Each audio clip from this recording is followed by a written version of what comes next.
सचेती पावन भूमि पर और एक कथा अवगत है कराते हैं और समझना चाहो तो समझियो है इसीलिए समझाते हैं।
चलते हैं महाराज सरियात के बारे में बताते हुए कि महाराज सरियात के घर में 3 पुत्रों के बीच में एक कन्या का जन्म हुआ जिसका नाम सुकन्या बताया जाता है।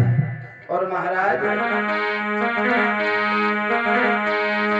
अरे नीतबान भूपाल सुनाऊं हाल के कथा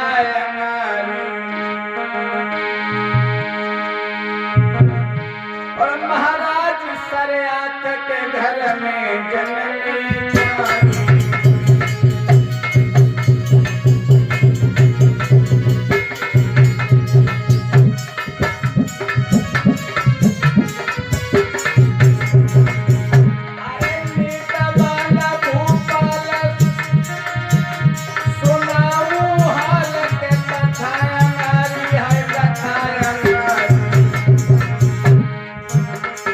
महाराज सरियात के घर में बिटिया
और जब हंसी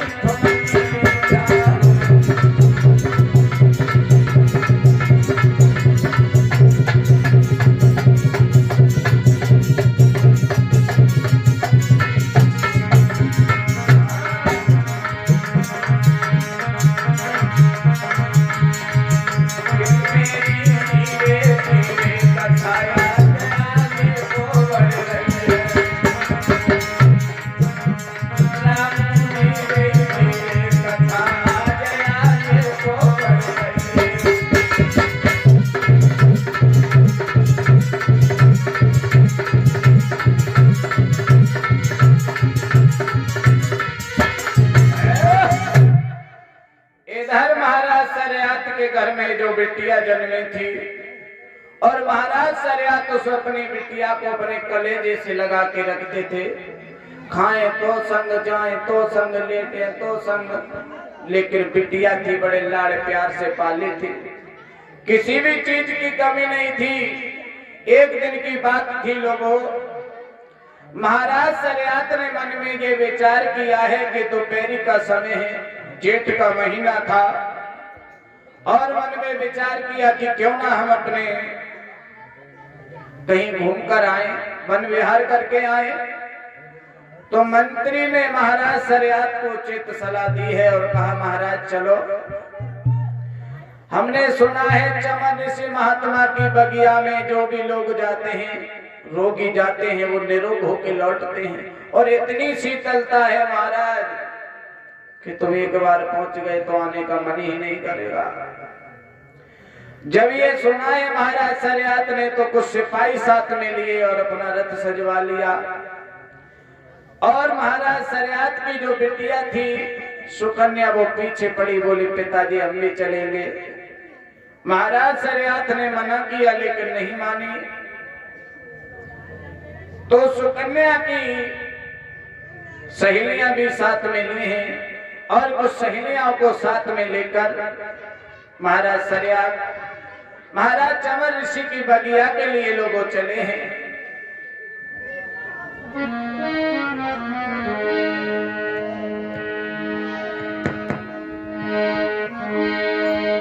आवाज बढ़ा दो ना। हाँ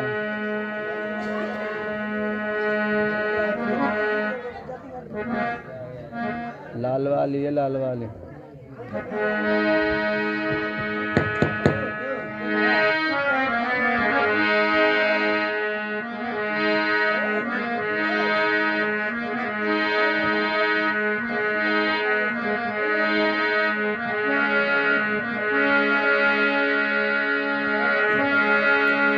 अरे 10,000 सिपाही संग लए जन बन दिया सीधा लगा।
इधर जिस समय महाराज सरियात अपने सिपाहियों को साथ लेकर महाराज चमर ऋषि की बगिया में जब पहुंचे और वहां का जब नजारा देखा है तो महाराज चमर ऋषि ने रथ रुकवा लिया और वहीं पर विश्राम करने लगे हैं। कहा अब दोपहरी भर यहाँ विश्राम करेंगे, उसके बाद में वन विहार करेंगे, घूमेंगे। इधर सुकन्या अपनी सहेलियों के साथ में अपने पिता के बराबर से लेट जाती है, लेकिन सारे सिपाही और महाराज सरियात सो जाते हैं, लेकिन उस बिटिया को नींद नहीं आई।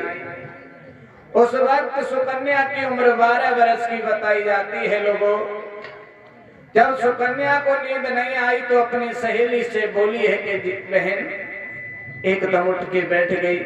बोली क्या हुआ, नींद नहीं आ रही?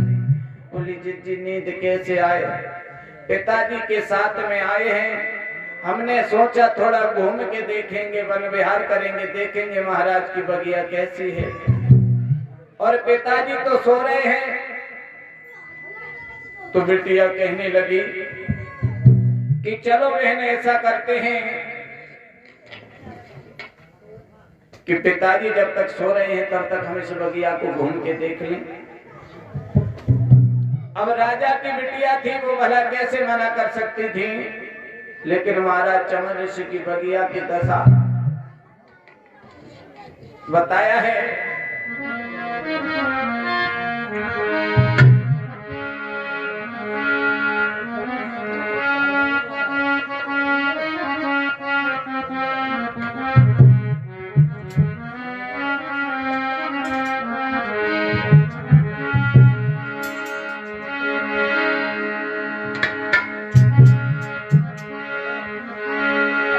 वो चमन ऋषि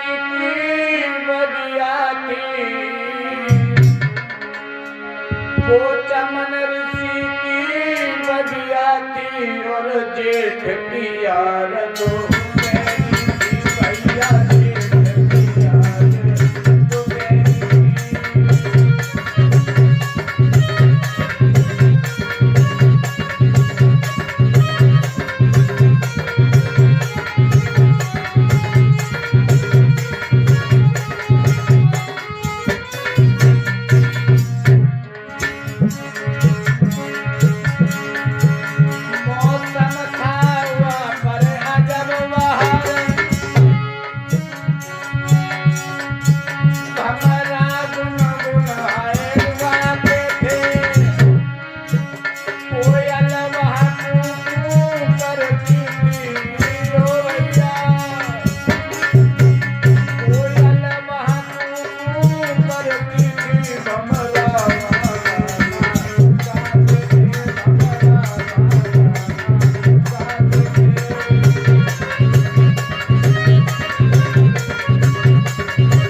सुकन्या अपनी सहेलियों को साथ लेकर आगे को बढ़ी है लोगों,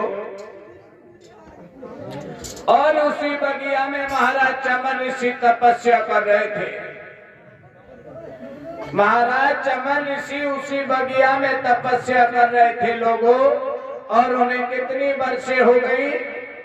प्रमाण मिला है कि महाराज चमर ऋषि के लिए तपस्या करते हुए 10,000 वर्षे हो गई।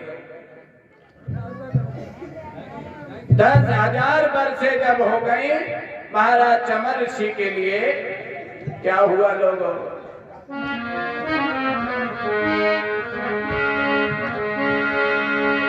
हरे 10,000 वर्ष हुई रे तप करे रहो, हाय तप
एक बाजे की आवाज बढ़ा दो ना, कैसियो की आवाज है ना बाजे की आवाज है, तुम बिल्कुल बाजे की आती है। कैसियो की भी बढ़ाओ, बाजे की आवाज बढ़ाओ।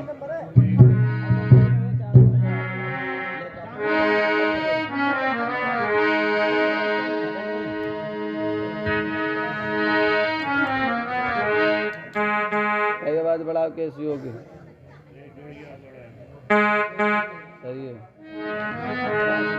इधर जिस समय सखियों के साथ में सुकन्या जहाँ चमन ऋषि तपस्या कर रहे थे उनके ऊपर एक टीला सा बन गया था, वहीं आकर खड़ी हो जाती है। और जब देखा तो चमन ऋषि के दो आंखें चमक रही थी जुगनू की तरह उस टीले में से, जैसे कोई हीरा होता है। जब वो दो आंखें चमक रही थी तो सुकन्या ने कहा, बहन ये क्या चमक रहा है? एक सहेली कहने लगी, अरे बहन हमें तुम्हें क्या लेना है, चलो यहाँ से, पिताजी जग गए तो मार डालेंगे। सुकन्या बोली, नहीं नहीं रुक जाओ, देखते हैं भला क्या है। सुकन्या ने जब हाथ में लकड़ी उठाई है और महाराज चमन ऋषि की जब अखियों में चलाई,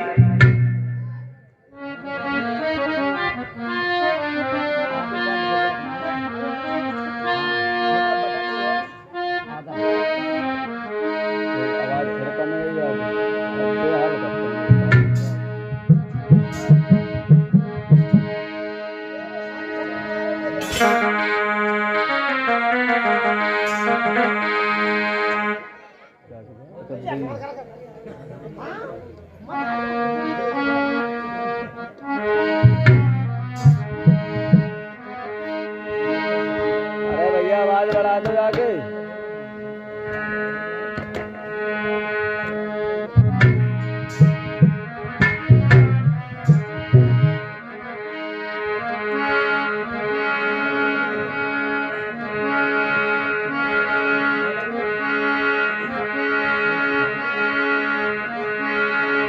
सुकन्या ने जब हाथ में कवल कड़ी तुरंत उठाई,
सुकन्या बाबा महाराज चमन ऋषि के नेत्र फोड़कर और चुपचाप आके अपने पिता के बराबर से लेट गई। और लोगों संत की निंदा करने के बाद किसी को क्या सुख मिला है? जब ये देखा है तो महाराज चमन ऋषि की माया ऐसी फैली कि महाराज सरियात के सभी सिपाहियों के पेट फूल गए और मलमूत्र छूट गया। जब ये दशा देखी है महाराज सरियात ने तो मन में सोचने लगे कि हमें मालूम पड़ता है कि महाराज चमन ऋषि की ऐसी बगिया है, यहाँ रोगी भी आता है और निरोगी होके जाता है, लेकिन मेरी फौज को क्या हो गया? आइए चलते हैं एक छोटा सा 2 लाइन का कीर्तन बोलते हुए और उसके बाद में हमारे बड़े विधाता जी जो आपके समक्ष आ चुके हैं, मंच पर विराजमान हैं, इनके मुखारविंद से आप कथा को श्रवण करेंगे।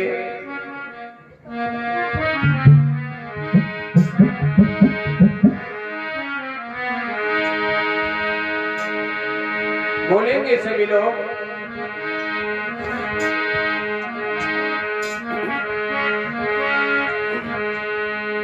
गोपियां कहने लगी हैं, कन्हैया तुम हमारा रास्ता रोक लेते हो, ये अच्छा नहीं लगता है। लेकिन भगवान कन्हैया कहने लगे, हे राधा, हमें दही खाने का बड़ा शौक है और हमें अच्छा भी लगता है। हमें तुम अगर राजी से दही दे दिया करोगे तो हम क्यों तोड़ फोड़ किया करेंगे, थोड़ा हमें दान दे दो। तो भगवान कन्हैया कहने लगे और राधा बोली है,